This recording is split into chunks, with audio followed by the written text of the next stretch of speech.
Welcome back to Conquer the Fells. Today we're taking on a Lakeland Trails classic, the Leighton Hall Half Marathon. Although not technically a fair race, it's equivalent to a Category BL. The race begins on the manicured lawns of Leighton Hall near Silverdale. The terrain is a mix of limestone pavement, coastal meadows and muddy woodlands, with a few sharp climbs thrown in for good measure. After an initial woodland section, the route passes Jenny Brown's Point to reach Silverdale. After briefly skirting the coast, the route climbs King William's Hill to visit the Pepperpot, built in 1887 to commemorate Queen Victoria's Golden Jubilee. The route continues through Eves Wood before reaching the next landmark, the impressive ruins of Arnside Tower, a 15th century defensive castle. Next comes the gruelling climb up Arnside Knott. At 159 metres of prominence, England's smallest Marilyn offers a 360-degree panoramic view over Morecambe Bay and the Lake District. After retracing your steps through Eves Wood, you encounter the most difficult section of the course, the sticky grind through Cringlebarrow Wood. The race climaxes with a fast grassy descent back down to Leighton Hall. Previously a Pennine Trails race, this is the first year that the race has been organised by Lakeland Trails, who have introduced a few changes to the format. Pennine Trails had a more intimate feel. You now get the full event village experience, including dedicated race MC and live music. There were a number of stalls offering free samples and the opportunity to try out goods. So here's today's suggestion, rest. Oh dear. I don't know whether it was pre-race nerves, but I'd had a terrible night's sleep and I was starting the race nearly on empty. 15 seconds now. Last year I finished 4th overall and won my age category. I know that's not going to happen again this year, so my target is to finish within 5 minutes of last year's time. I've loaded the splits into my Garmin, so let's see how I get on. I can already tell it's going to be a fast one, as Craig Blakey and Chris Holdsworth sprint off into the distance. Pennine Trails was founded by Chris Holdsworth, so this is the first year he's been able to race, and he's gone out of the blocks like a greyhound. So what's my strategy for this race? Unlike flat road races, you can't settle into a steady pace because of the constant changing gradient and terrain conditions.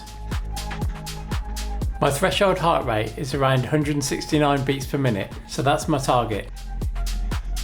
If I see my heart rate drop to 165, then I know I need to pick it up a bit. Target pace for the first kilometre is 4:29.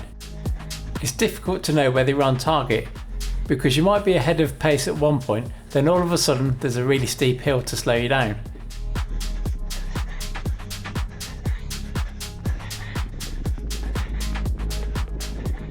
Well done, come on Rob! Come on Rob! Come on!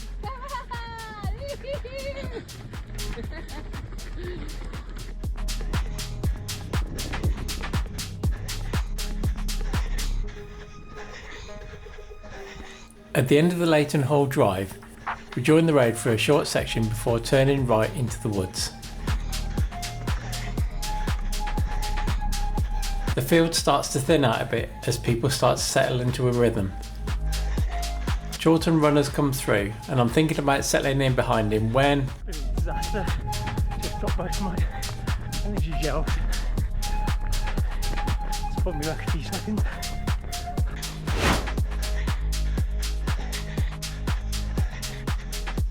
Despite having to stop to pick up the energy gels and nearly being trampled to death, I finished that first kilometre 2 seconds up on the target.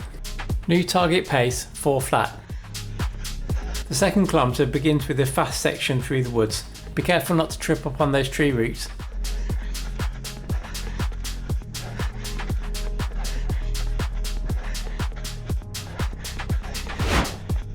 "26 seconds down on the target pace there, puts me 24 seconds down overall. No idea why I was so slow there, but I was much faster last year.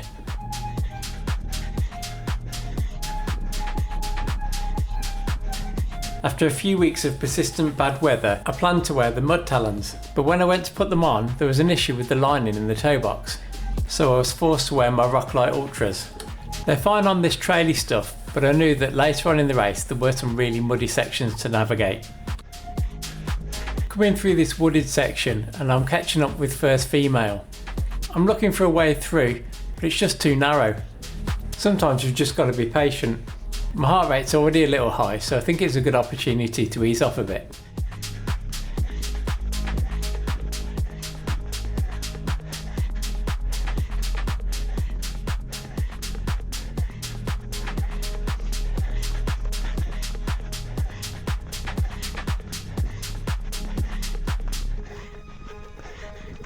We join a farm track as we approach Crag Road.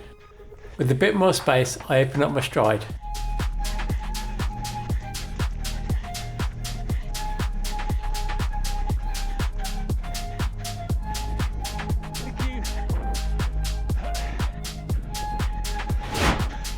A third kilometre of 3:54, 5 seconds off the target pace, taking me to 29 seconds down overall. Target pace is 4:24 and we've got a nice flat section along the causeway, so I'm hoping to make a dent in it. Currently doing 4:22 per kilometre. If this was a flat road half marathon, I'd be looking at an hour and a half, so I'm happy with the effort at this point. Fast forward a few hundred metres and the pace is clearly too slow for first female, as she trots through like she's on a cheeky tempo run while I'm nearly in zone 5. Smile for the camera. Thankfully, the zone 5 pain cave is short-lived, as I'm treated to an unplanned pit stop. Well, at least I got my excuses in early. 4:36 for the 4th kilometre and another 12 seconds lost. The shoelace doing me over there. It's cost me about 5 places, so I'll get my head down and start marching. Mr. Gray, I'm coming for you. Although my legs are tired from the climb, it's important to start running as soon as you get back on the flat.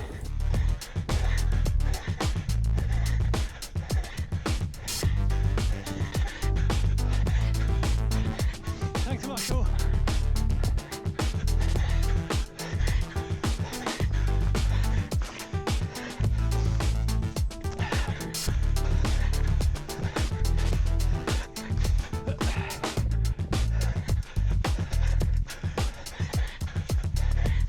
The ground here was thick mud, but luckily it was flat, so it didn't cause any problems.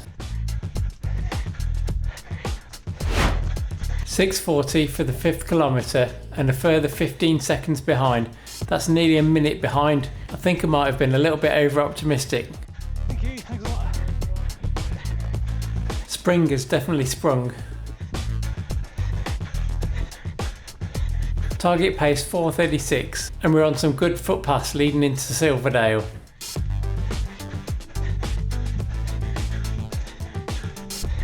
It seems like I'm running on my own, but Mr. Gray is breathing right down my neck. Into Silverdale and a short road section before we head towards the coast.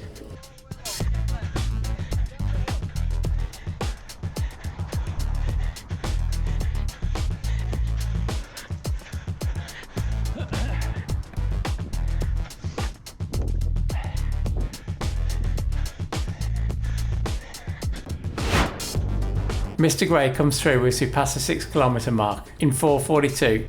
Another 6 seconds in the red, 1 minute 2 behind now overall. Yet again you can see me pushing into the red zone on these flatter sections. On the steep stuff I seem to have the edge, but on the flat I just can't hold on to Mr. Gray. Thank you.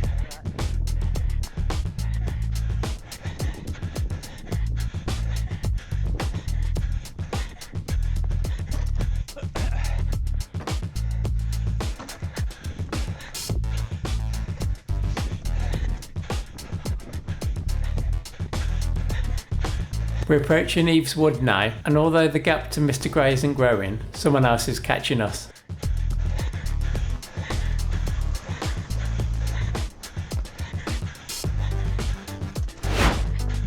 Another kilometre completed and another place lost.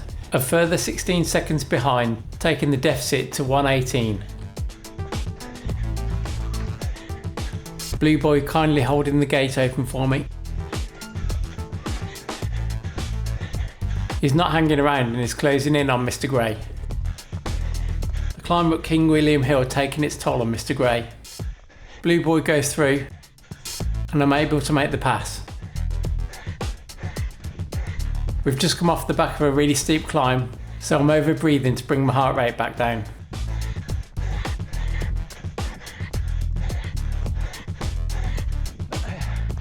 We reach the Pepperpot. Yeah, like, just do my duty.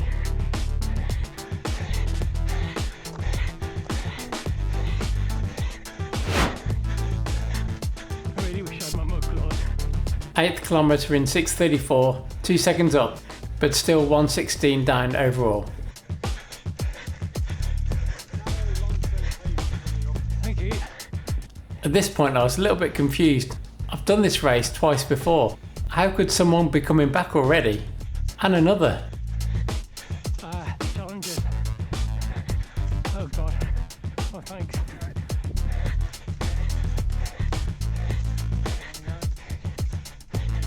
Cheers, thank you. It suddenly dawned on me. Lakeland Trails have changed the format this year. Instead of one mass start for the half marathon, there was a challenge start an hour earlier. While I understand the benefit of this from an event management perspective, for this event I don't think it worked as well as it could have. The Leighton Hall course has an out and back from Eveswood to Arnside Knott. Splitting the field like this meant that the second wave were faced with nearly 170 runners coming the opposite way on a narrow track. Not the end of the world, it just slowed things down a little.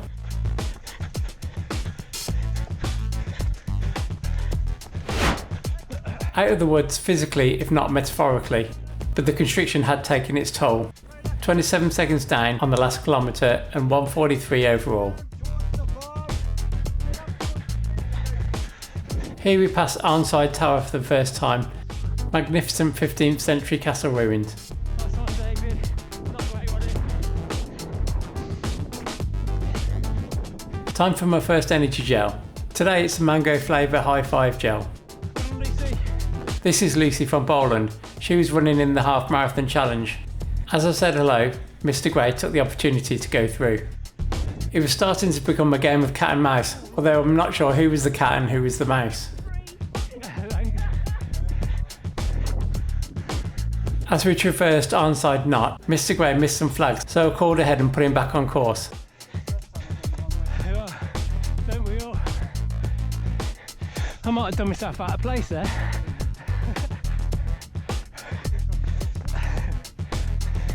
The distraction gave me an opportunity to sneak back in front.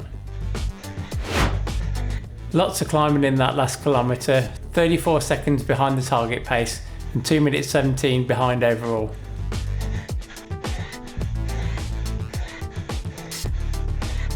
I finally reached the highest part of the course, turn right and it's time to let off the brakes. Thank you.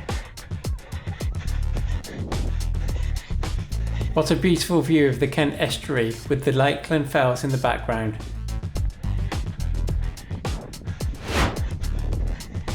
No time to stop and admire the views, even if they are utterly spectacular. I do amuse myself.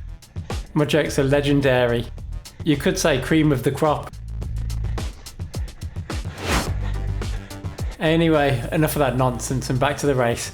57 seconds up for the 11th kilometre, but 26 seconds down for the 12th. Brings us down to 1:46 over in total. Still ahead of Mr. Gray, but no one else in sight.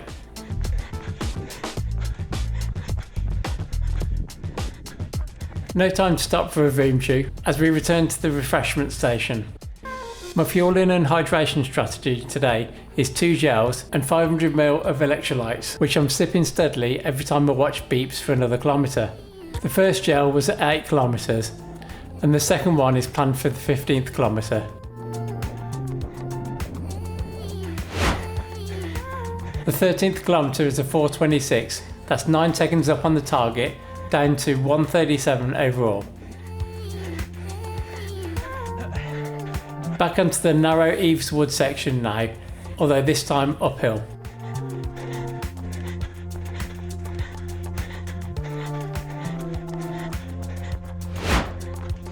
6:38 for the 14th kilometre.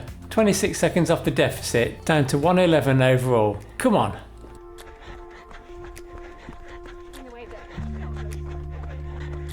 I can't shake Mr. Gray though. He's been on my shoulder all the way down this descent. A little bit of flat road here, and we know what Mr. Gray's like on the flat. We turn a corner and in the distance I can see Trowbarrow Quarry.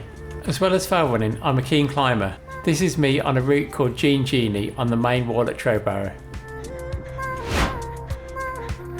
15th kilometre, 4:32, a further 8 seconds down, and Mr. Gray's come through. Fantastic. I'm not feeling strong, Mr. Gray's pulling away, time for another gel.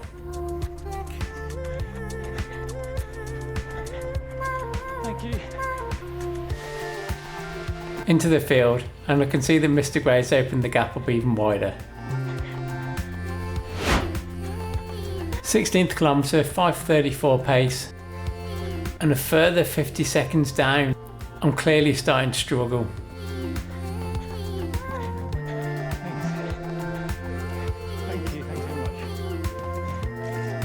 It seems as though a lot of other people are struggling too. Lots of people walking. Less than a part, one to go. It was at this point that I had a little word to myself. I'd been noticing the heart rate dipping slightly. I promised myself I'd try and maintain 170 again. Hey up, who's this? It's Blue Boy. This is Joel. He came and said hello to me after the race. Hold on, keep going. You alright? Like everyone else who's starting to struggle in these latter stages. Only 3k to go. I have to say, the marshalling was fantastic. Thank you, thanks a lot. Thank you. I looked in the general direction of Leighton Hall, hoping to see the finish line, but I knew what was still to come. Thank you. 4:48 for the 18th kilometre, a second down for the split, but every little helps. This is the notorious section through Cringlebarrow Wood. Well done. At least you're right. It's about 2 kilometres of steep, muddy terrain. Not what you need at the end of a half marathon.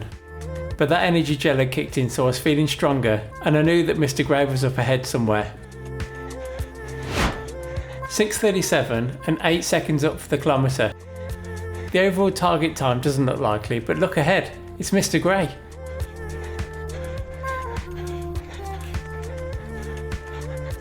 I caught a lucky break at a choke point. On your left. Cheers.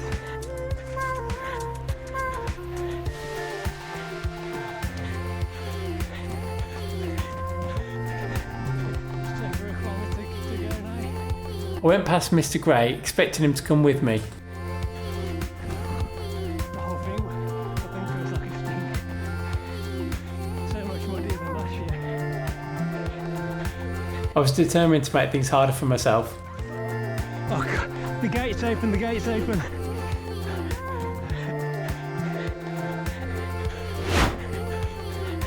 '20th kilometre done in 5:06. That's a massive 48 seconds up on the target pace. Thinking back to last year, I really struggled towards the end. Yet here I am, pushing 175 heart rate. I don't know if it's that energy gel or the competition with Mr. Gray, but I was much stronger in these closing stages.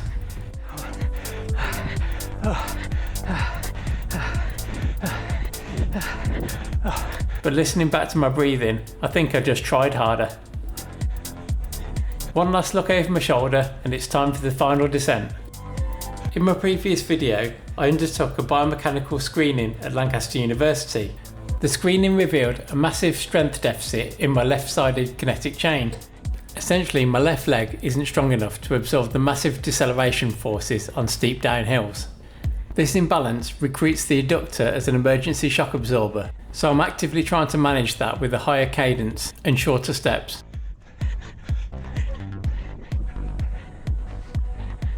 As the angle decreases and the finish line becomes in sight, I'm able to really give it some.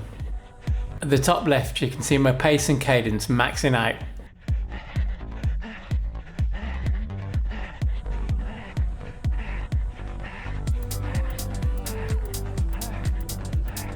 4:32 for the final kilometre, a massive 58 seconds down and only 25 seconds over in the end. As I cheer Mr Gray over the line, I wonder if I hadn't dropped those energy gels or my shoelace hadn't come undone, would I have beaten my target? Well done to Richard Williams, aka Mr Gray, you put me through 50 shades of pain in that one. And also to Joel Ingham, aka Blue Boy, hopefully you'll remember me after this race. Right, that's enough of this shenanigans. Hope you enjoyed that as much as I did. See you in the next one at Heptonstall.